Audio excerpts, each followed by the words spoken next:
These are the rules that you shall set before them. When you acquire a Hebrew slave, that person shall serve 6 years and shall go free in the 7th year without payment. If a male slave came single, he shall leave single.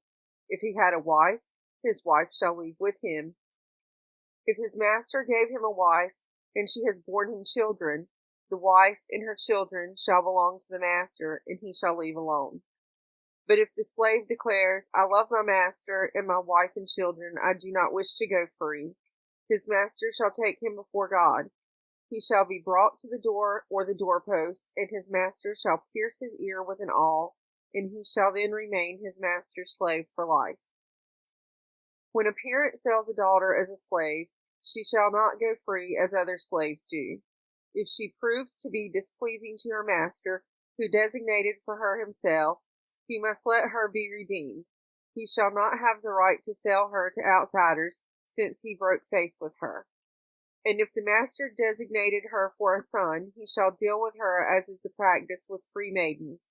If he takes another into the household as his wife, he must not withhold from this one her food, her clothing, or her conjugal rights. If he fails her in these 3 ways, she shall go free without payment. One who fatally strikes another party shall be put to death. If a man did so, but not by design, it came about by an act of God, I will assign you a place to which he can flee. When one party schemes against another and kills through treachery, you shall take that person from my very altar to be put to death. One who strikes one's father or mother shall be put to death. One who kidnaps another party, whether having sold or still holding the victim, shall be put to death. One who insults one's father or mother shall be put to death. When 2 parties quarrel and one strikes the other with stone or fist, and the victim does not die, but has to take to bed, if that victim then gets up and walks outdoors upon a staff, the assailant shall go unpunished, except for paying for the idleness and the cure.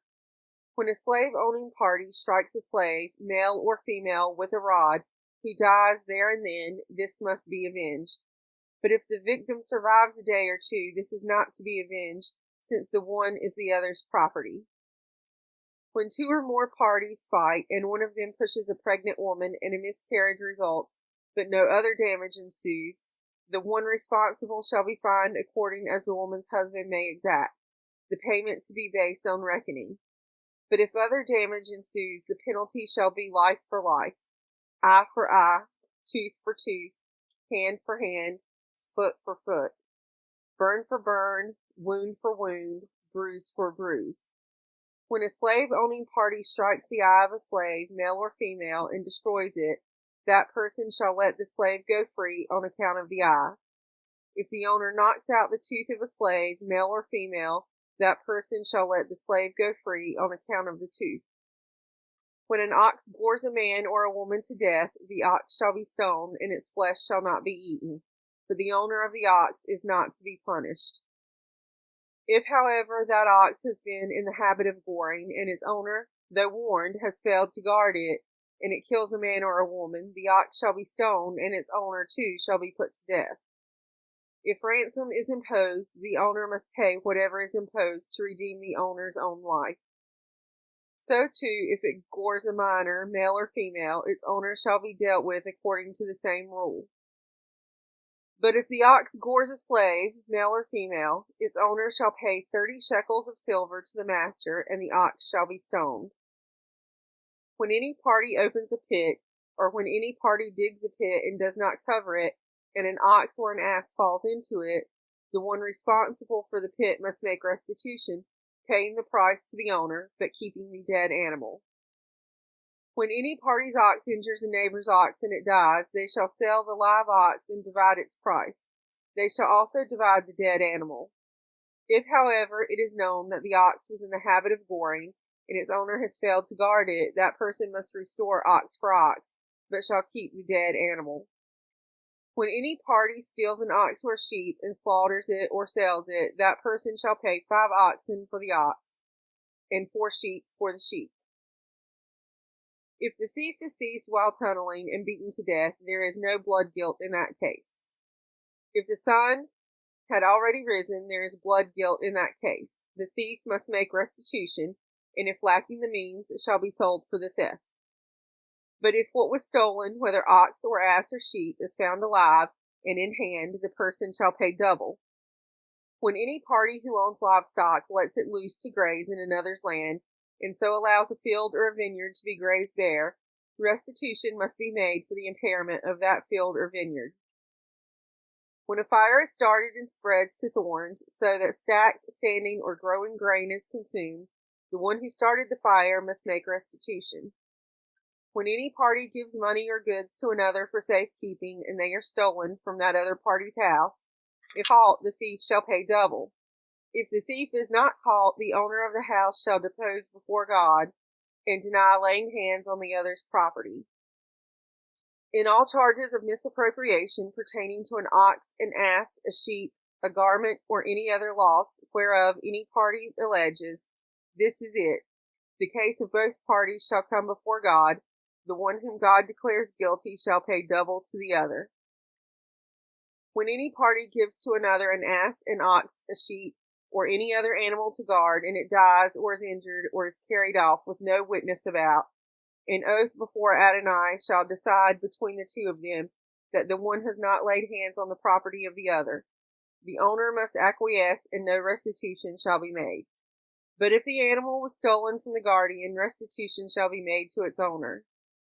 If it was torn by beasts, the guardian shall bring it as evidence, not needing to replace what has been torn by beasts. When any party borrows an animal from another and it dies or is injured, its owner, not being with it, restitution must be made. If its owner was with it, no restitution need be made, but if it was hired, that payment is due. If a man seduces a virgin for whom the bride price has not been paid, and lies with her, he must make her his wife by payment of a bride price. If her father refuses to give her to him, he must still weigh out silver in accordance with the bride price for virgins. You shall not tolerate a sorceress. Whoever lies with a beast shall be put to death. Whoever sacrifices to a god other than Adonai alone shall be prescribed. You shall not wrong or oppress a stranger, for you were strangers in the land of Egypt. You, communal leaders, shall not ill-treat any widow or orphan.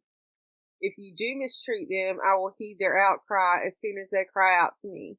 And my anger shall blaze forth, and I will put you to the sword, and your own wives shall become widows, and your children orphans. If you lend money to my people, to the poor among you, do not act toward them as a creditor. Exact no interest from them. If you take your neighbor's garment in pledge, you must return it before the sun sets. It is the only available clothing. It is what covers the skin. In what else shall your neighbor sleep? Therefore, if that person cries out to me, I will pay heed, for I am compassionate. You shall not revile God, nor put a curse upon a chieftain among your people. You shall not put off skimming of the first yield of your vats. You shall give me the male firstborn among your children. You shall do the same with your cattle and your flocks. 7 days the male firstborn shall remain with its mother. On the 8th day you shall give it to me. You shall be holy people to me. You must not eat flesh torn by beasts in the field. You shall cast it to the dogs.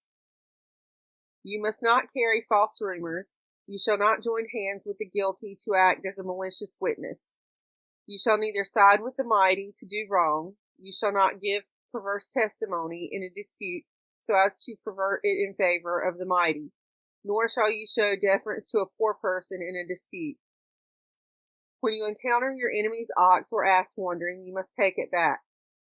When you see the ass of your enemy lying under its burden and would refrain from raising it, you must nevertheless help raise it. You shall not subvert the rights of your needy in their disputes. Keep far from a false charge. Do not bring death on those who are innocent and in the right, for I will not acquit the wrongdoer. Do not take bribes, for bribes blind the clear-sighted and upset the pleas of those who are in the right. You shall not oppress a stranger, for you know the feelings of the stranger, having yourselves been strangers in the land of Egypt. 6 years shall you sow your land and gather in its yield, but in the 7th you shall let it rest and lie fallow. Let the needy among your people eat of it, and what they leave let the wild beasts eat. You shall do the same with your vineyards and your olive groves. 6 days you shall do your work, but on the 7th day you shall cease from labor, in order that your ox and your ass may rest, and that your homeborn slave and the stranger may be refreshed. Be on guard concerning all that I have told you. Make no mention of the names of other gods, they shall not be heard on your lips. 3 times a year you shall hold a festival for me. You shall observe the feast of unleavened bread, eating unleavened bread for 7 days, as I have commanded you, at the set time in the month of Aviv, for in it you went forth from Egypt, and none shall appear before me empty-handed. And the feast of the harvest of the first fruits of your work, of what you sow in the field, and the feast of ingathering at the end of the year, when you gather in the results of your work from the field. 3 times a year all your males shall appear before the sovereign Adonai. You shall not offer the blood of my sacrifice with anything leavened, and the fat of my festal offering shall not be left lying until morning. The choice fruits of your soil you shall bring to the house of your God Adonai. You shall not boil a kid in its mother's milk. I am sending a messenger before you to guard you on the way and to bring you to the place that I have made ready. Pay heed to him and obey him. Do not defy him, for he will not pardon your offenses, since my name is in him. But if you obey him and do all that I say, I will be an enemy to your enemies and a foe to your foes. When my messenger goes before you and brings you to the Amorites, the Hittites, the Perizzites, the Canaanites, the Hivites, and the Jebusites, and I annihilate them, you shall not bow down to their gods and worship or follow their practices, but shall tear them down and smash their pillars to bits. You shall serve your God Adonai, who will bless your bread and your water, and I will remove sickness from your midst. No woman in your land shall miscarry or be barren. I will let you enjoy the full count of your days. I will send forth my terror before you, and I will throw into panic all the people among whom you come, and I will make all your enemies turn tail before you. I will send a plague ahead of you, and it shall drive out before you the Hivites, the Canaanites, and the Hittites. I will not drive them out before you in a single year, lest the land become desolate and the wild beasts multiply to your hurt. I will drive them out before you little by little, until you have increased and possessed the land. I will set your borders from the Sea of Reeds to the Sea of Philistia, and from the wilderness to the Euphrates, for I will deliver the inhabitants of the land into your hands, and you will drive them out before you. You shall make no covenant with them and their gods. They shall not remain in your land, lest they cause you to sin against me, for you shall serve their gods, and it will prove a snare to you. Then God said to Moses, Come up to Adonai with Aaron, Nadab, and Abihu, and 70 elders of Israel, and bow low from afar. Moses alone shall come near Adonai, but the others shall not come near, nor shall the people come up with him. Moses went and repeated to the people all the commands of Adonai, and all the rules, and all the people answered with one voice, saying, All the things that Adonai has commanded we will do. Moses then wrote down all the commands of Adonai. Early in the morning he set up an altar at the foot of the mountain with 12 pillars for the 12 tribes of Israel. He designated some assistants among the Israelites, and they offered burnt offerings and sacrificed bulls as offerings of well-being to Adonai. Moses took one part of the blood and put it in basins, and the other part of the blood he dashed against the altar. Then he took the record of the covenant and read it aloud to the people, and they said, All that Adonai has spoken we will faithfully do. Moses took the blood and dashed it on the people and said, This is the blood of the covenant that Adonai now makes with you concerning all these commands. Then Moses and Aaron, Nadab and Abihu, and 70 elders of Israel ascended, and they saw the God of Israel, under whose feet was the likeness of a pavement of sapphire, like the very sky for purity. Yet God did not raise a hand against the leaders of the Israelites. They beheld God, and they ate and drank. Adonai said to Moses, Come up to me on the mountain and wait there, and I will give you the stone tablets with the teachings and commandments which I have inscribed to instruct them. So Moses and his attendant Joshua arose, and Moses ascended the mountain of God. To the elders he had said, Wait here for us until we return to you. You have Aaron and Hur with you. Let anyone who has a legal matter approach them. When Moses had ascended the mountain, the cloud covered the mountain. The presence of Adonai abode on Mount Sinai, and the cloud hid it for 6 days. On the seventh day God called to Moses from the midst of the cloud. Now the presence of Adonai appeared in the sight of the Israelites as a consuming fire on the top of the mountain.